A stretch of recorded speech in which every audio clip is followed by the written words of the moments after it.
The sky was always red on the mining planet. Nari looked up through the thin glass ceiling of the work barracks. Her blue skin had lost its shine after 3 cycles of hard work. She missed her home world, where the trees sang and the air smelled. Sweet! The Dren had come to her planet without warning. Their ships were dark and fast. They took only the young ones who could heal others. Nari's people, the Celestials, were known across the stars for their healing touch. This made them valuable.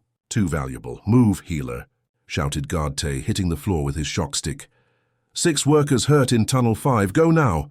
Nari stood quickly. Her thin legs shook from lack of food. The metal collar around her neck felt heavy. If she tried to run or fight back, the collar would send pain through her whole body. She had tried once. She would not try again. The walk to Tunnel 5 was long.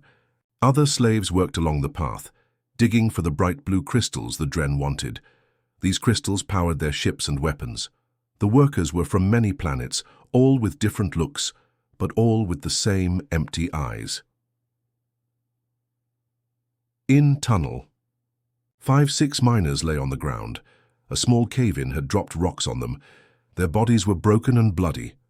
Fix them, Garte ordered. All must work tomorrow. Nari knelt beside the first worker, a tall being with grey skin. His arm was crushed. She placed her hands on him and closed her eyes. Warmth flowed from her center down her arms and into the injured worker. Blue light glowed between her fingers. The worker's breathing steadied. Bones moved back into place.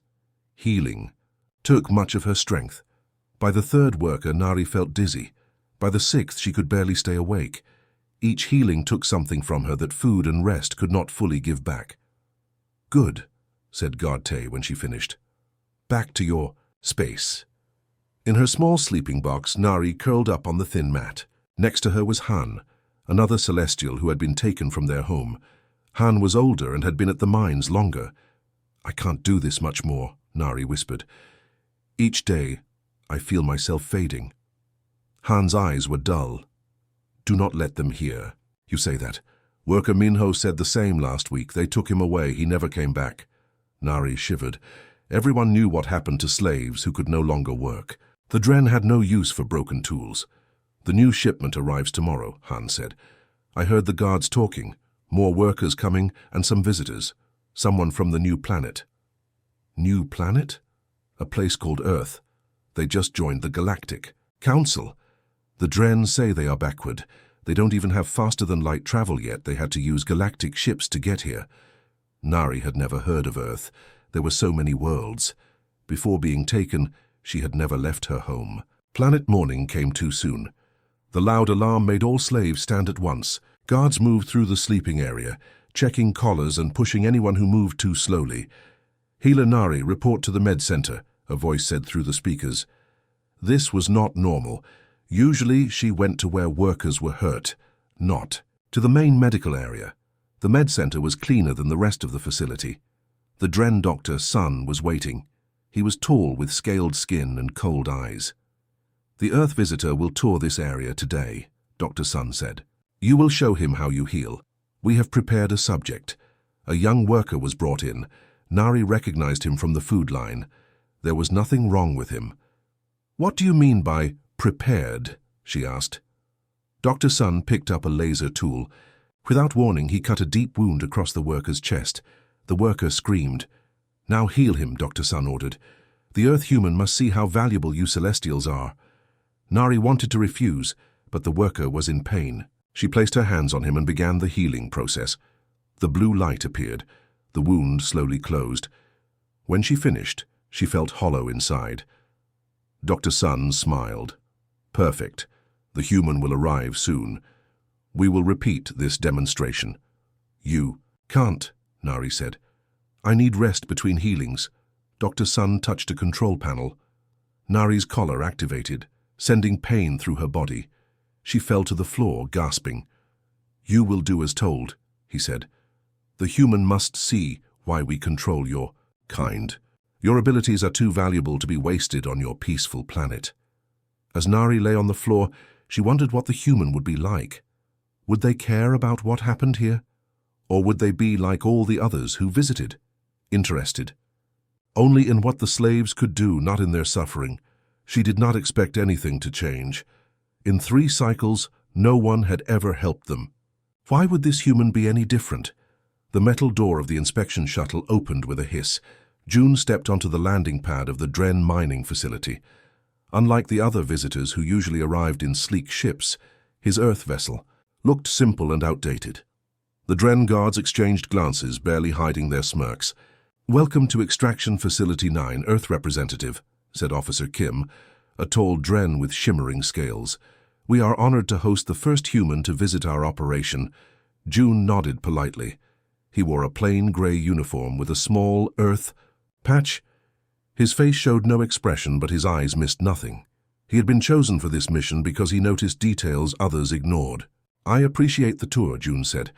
"Earth wishes to understand how established galactic operations work." Officer Kim led him through wide corridors. "The Dren Empire has run mining facilities for 300 years. Many species benefit from our management." June noticed how the word management was used instead of ownership. His briefing files had mentioned rumors about Dren labor practices, but Earth was too new to the Galactic Council to make accusations. They entered a large processing room where workers sorted blue crystals. The workers moved slowly, their faces tired. Each wore a metal collar. "Those devices," June began. "Safety measures," Officer Kim said quickly. "The energy fields in the mines can be dangerous. The collars protect the workers." June made a note in his small recording device. He saw how a guard pushed a worker who had stopped to rest. The worker jumped up immediately, fear clear on his face. "Our next stop is quite impressive," Officer Kim said. "Our medical facility uses advanced techniques. The medical center was clean and bright compared to the rest of the facility." Inside, Dr. Sun greeted them with a wide smile that didn't reach his eyes. "The human arrives." "Excellent. We have prepared a demonstration of our healing program." June noticed a small, blue-skinned female standing in the corner. Her eyes were downcast, her hands trembling slightly. "This is Nari, one of our celestial healers," Dr. Sun explained. "A most valuable asset. Celestials can heal injuries using their natural abilities." A worker was brought in and strapped to a table. June frowned. "What are you demonstrating?" "Exactly." Without warning, Dr. Sun took a cutting tool and sliced the worker's arm. The worker screamed in pain. "What are you doing?" June stepped forward, but a guard blocked his way. "Merely showing the process," Dr. Sun said calmly. "Healer, perform your duty." The blue-skinned female approached the table. She placed her hands over the wound. A soft blue light glowed between her fingers. The worker's cries lessened as the wound slowly closed. June watched Nari's face. The healing clearly drained her. When she finished, she swayed on her feet. "Impressive," June said quietly. "Does the healing harm the Celestial?" Dr. Sun waved his hand dismissively. "They recover. We ensure proper maintenance of all our assets." "I see." June's voice remained neutral, but his hands tightened into fists at his sides. "And how many of these healers do you have?" 23. "At this facility, we acquire them as needed." "Acquire?" "Through legal channels, of course," Officer Kim interjected. "All properly documented for Galactic Council review." June nodded as if accepting this explanation. He looked at Nari again. Her eyes briefly met his before looking down. "May I speak with one of the healers to better understand the process?" Dr. Sun hesitated. "There is little they can tell you that I cannot explain better. Even so, I would appreciate a direct conversation. Earth values different perspectives." After a long pause, Dr. Sun nodded. 5 minutes. The guard will remain present." When Officer Kim and Dr. Sun stepped away, June approached Nari. "Are you well treated here?" he asked quietly. Nari's eyes widened in surprise at the direct question. She glanced at the guard, who was watching closely. "I serve as required," she answered carefully. "And before coming here, where was home?" A flash of pain crossed her face. "A place called Celestia, with forests and clear skies. Do you wish to return there?" The guard stepped closer. "That's enough questions." June noticed how Nari's hand moved slightly toward her collar. A warning gesture or a clue? As he was escorted to the dining hall for official refreshments, June stored everything he had seen in his memory. The fearful workers, the collars, the demonstration of healing. Nari's eyes. Later, in his assigned quarters, June activated a small scanner hidden in his uniform button. It showed the facility layout he had memorized during the tour. Then he sent a coded message to his ship. Inspection continuing. Request extended stay for thorough review. What the Dren didn't know was that humans had been fighting oppression on Earth for thousands of years. June recognized the signs instantly. The tour had confirmed his suspicions. Tomorrow he would need to see more, and he needed to find out exactly how those collars worked. Night had fallen over the mining facility. The red moons cast strange shadows. Through the small window of Nari's sleeping area, she couldn't sleep. The healing demonstrations had left her weaker than usual. Dr. Sun had made her heal 3 workers, each deliberately injured just to show off her abilities to the human visitor. Nari touched her collar, feeling the smooth metal that kept her prisoner. Strange that the human had asked if she wanted to return home. No visitor had ever asked such a thing before. A soft beep made her sit up. The door to the sleeping quarters slid open silently. Nari froze in fear. Night visits from guards never meant anything good. But it wasn't a guard who entered. It was the human, June. He moved quietly, checking each sleeping box until he found... "Hers, Nari," he whispered. "Don't be afraid." She backed against the wall. "What do you want? You will get us both in trouble." June held up a small device. "I'm here to help. I've learned how your collars work." Han stirred in the next sleeping box. "Nari, who's there?" "It's the human visitor," she whispered. "He says he wants to help." Han's eyes widened with fear. "It's a trap. The Dren test our loyalty this way." June shook his head. "No trap. Earth. Only recently learned about what happens in these facilities. What the Dren are doing is wrong. On our world, we fought for centuries to end slavery." Slavery? Nari had never heard this word. Forcing people to work against their will, treating them as property. It was humanity's greatest shame. We won't stand by while it happens to others. An alarm suddenly blared through the facility. Red. Lights flashed in the corridor. "They've discovered I'm missing from my quarters," June said. "We need to move now." Han shrank back. "I can't. They'll kill me." June didn't argue. He simply nodded and turned to Nari. "Your choice. Stay or come. With me." Nari thought of the endless days of forced healing, of watching workers suffer for the Dren's profit, of the home she might never see again if she stayed. "Remove my collar," she said. June placed his device against the collar. It clicked and fell away. For the first time in 3 cycles, Nari felt truly awake. Energy rushed through her body. Her own energy not being drained away. "This way," June said, leading her into the corridor. "My ship is in the landing bay." They moved quickly through the dim halls. Joan seemed to know exactly where to go, avoiding the main paths where guards would be searching. "How do you know the way?" Nari asked. "Humans may be new to space travel, but we're very good at mapping enemy territory," June replied with a slight smile. "It's a skill we've needed throughout our history." They turned a corner and found 2 guards blocking their path. The guards raised their shock sticks. "Stop! Return the property to its quarters," one shouted. June stepped in front of Nari. "She's..." "Not property. She's a person." The guards laughed and moved forward. What happened next amazed Nari. June moved with incredible speed. He ducked under the first guard's swing and struck with precise blows to vulnerable points on the Dren body. Both guards fell before they could call for help. "How did you do that?" Nari gasped. "The Dren are twice your size." "Size isn't everything," June said, taking a guard's access card. "Humans have been fighting each other and learning combat skills for thousands of years. The Dren relied too much on their technology." They continued through the facility, avoiding most guards. When they couldn't avoid conflict, June handled it with the same efficient skill.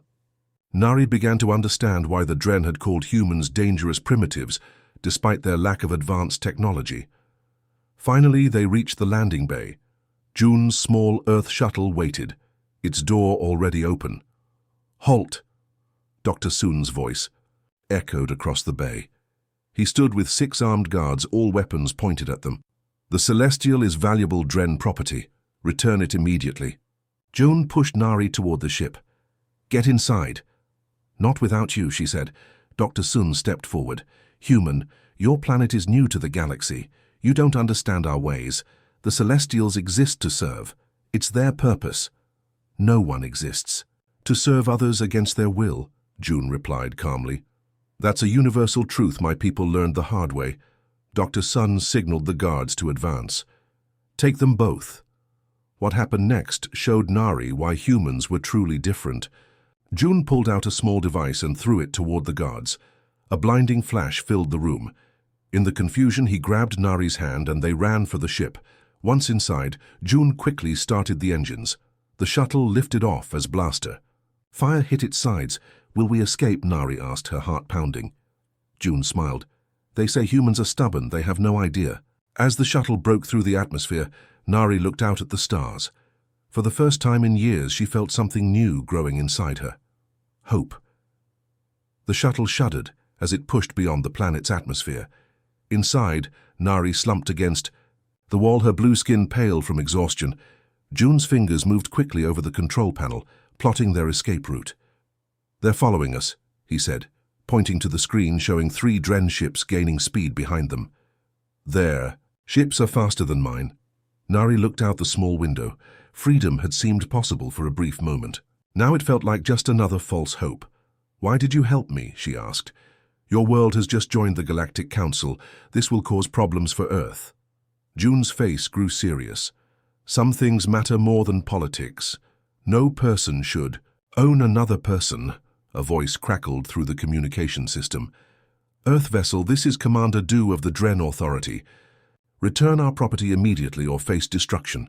June pressed a button to respond. Commander, I am carrying a refugee, not property. She has requested asylum under Earth protection. Asylum? The Dren commander's voice rose with anger. The Celestial is a registered work asset. You have committed theft. Nari watched June's face. Most visitors to the facility had looked at her with curiosity or disgust. None had seen her as a person worth saving. I need to send a message to Earth Command, June told her. But first, we need to buy some time. He turned the shuttle toward a field of floating space debris. The remains of old ships and stations formed a dangerous maze. The Dren ships slowed their pursuit, unwilling to risk damage to their expensive vessels. As they weaved through the debris, June activated the long-range communicator. A stern-faced woman appeared on the screen. Inspector June, explain yourself, she demanded. We're receiving formal complaints from the Dren Empire about theft of property. Director Park, I've uncovered serious violations of sentient rights, June replied. The Dren are enslaving multiple species. I've rescued 1 prisoner and gathered evidence. He transferred data files from his recording device. The director's expression changed as she viewed the footage of the mining facility and the forced healing demonstrations. This complicates things, she said. Earth cannot afford a diplomatic incident this early in our galactic membership. With respect, Director, we cannot ignore slavery just because it's politically inconvenient. Director Park frowned. Return to Earth immediately. The Council will need to review this matter. The screen went dark. Nari felt cold fear grip her. Heart, they'll send me back, she whispered. June shook his head. Not if I can help it. A blast rocked the shuttle. The Dren ships had caught up and were firing warning shots. Final warning, Earth vessel. Commander Doe's voice returned. Surrender. The Celestial or we will disable your ship. June checked the navigation system. We're still 3 days from Earth at this ship's speed. We need help. He pressed another communication button, this one unmarked. This is June. I need assistance. Code liberate. There was only silence in response. Then the scanner beeped, showing new ships approaching. Nari gasped, thinking more Dren forces had arrived. Don't worry, June said with a smile. Those are friends. 3 ships appeared, small but fast. They positioned themselves between the shuttle and the Dren vessels. A new voice came through. The speaker. This is Captain Song of the Freedom Network. We've got you covered, June. The Dren commander's angry voice cut in. This is an official Dren matter. Interference will be reported to the Galactic Council. Report all you want, Captain Song replied. We're escorting this vessel to neutral space while the Council reviews evidence of rights violations. Nari looked at June in confusion. Who are they? People who believe what I believe, he explained. From many worlds. The Freedom Network has been gathering evidence against the Dren for years. Your testimony could help free all your people. Another blast hit their shuttle, stronger. This time, warning lights flashed across the control panel. They've damaged our engine, June said, fighting with the controls. We're losing power. One of the Freedom Network ships moved closer, extending a docking tube. Transfer to our vessel, Captain, Song instructed. We'll get you to safety. As they prepared to abandon the shuttle, a message from Earth Command appeared on screen. Director Park looked grim. Inspector June, you are ordered to surrender the Celestial to Dren authorities. Earth cannot risk war over one individual. June looked at Nari, then back at the screen. With respect, Director, I cannot follow that. Order. This is direct insubordination. Yes, June said simply. It is. He shut off the communication and took Nari's hand. Ready? As they moved through the docking tube to the Freedom Network ship, Nari realized something important. On her world, they had stories about heroes from the stars who would one day come to help them. None of those stories had mentioned humans. Perhaps the old stories needed updating.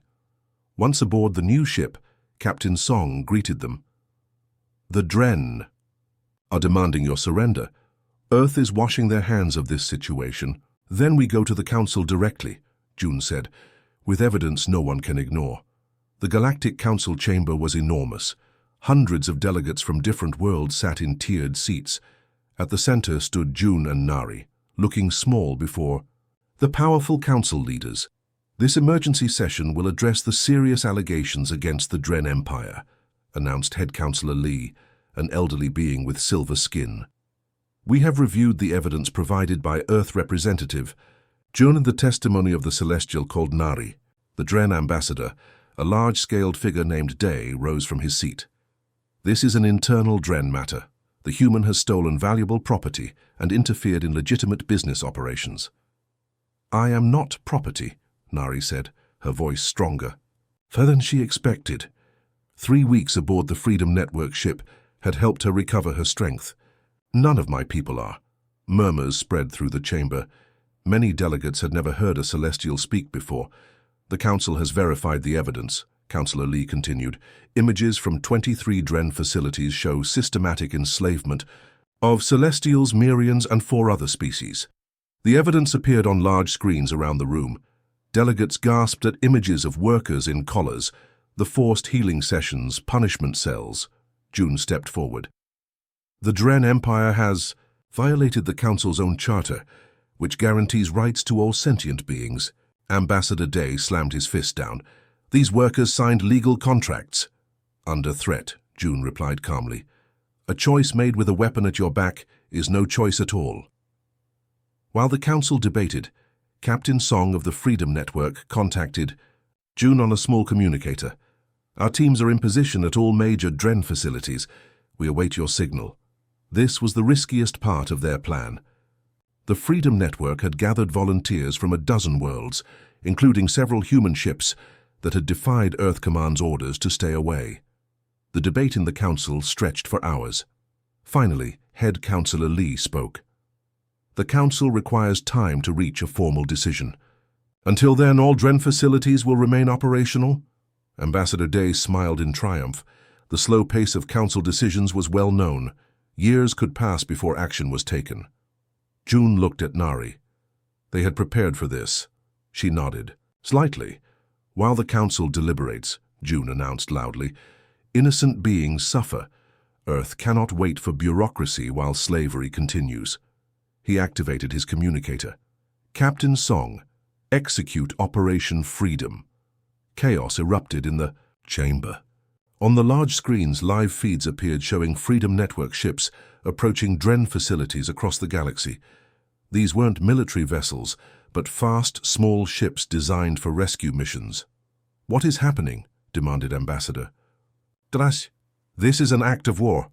No, June replied. This is an act of liberation. The screens showed freedom fighters entering facilities, removing worker collars, guiding prisoners to transport ships. Among the fighters were humans, using their combat skills to overcome Dren guards with minimal violence. In one facility, a familiar face appeared on screen.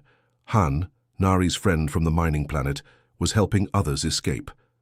You freed him. Too? Nari whispered to June. We went back for everyone we could find, he answered. Ambassador Day turned to Earth's official delegate. Control your people. This human does not represent Earth's position. Earth's delegate looked uncomfortable. Inspector June has been officially relieved of duty. His actions are not sanctioned by Earth. Perhaps not officially, June said. But I think my actions represent the best of what humans believe.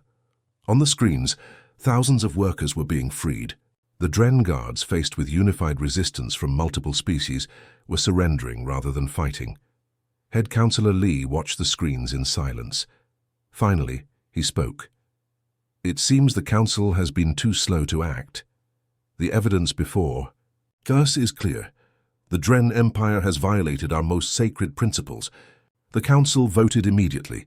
The Dren facilities were placed under Council control.